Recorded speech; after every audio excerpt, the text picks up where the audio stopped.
හයි එන්නකෝ මං අද ඔයාලට කියලා දෙන්නම්. හරිම ලේසියෙන් ගෙදරදී එළවලු රොටි හදාගන්න පුළුවන් විදියක් ගැන. මේ විදිය හරිම ලේසියි. ඒ වගේම ඉක්මනට හදාගන්නත් පුළුවන්.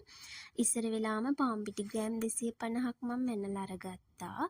ඒකට ලුණු චුට්ටක් එකතු කරගෙන පිටි ටික කලවම් කරගත්තා. ඔයාලගේ රස අනුව ඔයාලා මේකට ලුණු එකතු කරගන්න.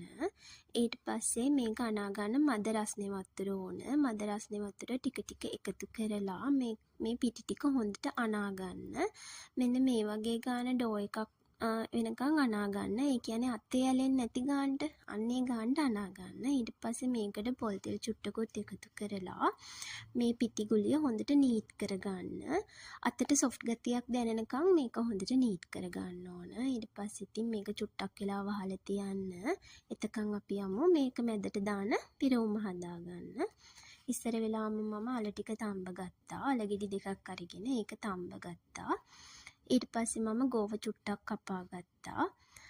ඊට පස්සේ කැරට් කොටු කොටු හැඩයට කපා ගත්තා. ලීස් ටිකක් බීලුණුත් කොටුවට කපා ගත්තා. සුදු ලුණු මම මේකට මාළු දාන්නේ. මාළු ටිකත් මම තම්බලා අරගත්තා.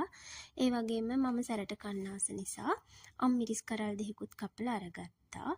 ඊට පස්සේ තෙල් ටිකක් ලිපෙන් තියලා මේකට මේ ඔක්කොම ටික දාලා ඔයාලා කැමති ගානට ස්පයිසි දාගන්න. කැලි මිරිස්, ලුණු කුඩු චුට්ටක්, ඒ වගේම ගම්මිරිස් ටිකක් එකතු කරලා මෙන්න මේ වගේ මේක හදාගන්න. මේ පිරවුම ඔයාලා හදාගන්න.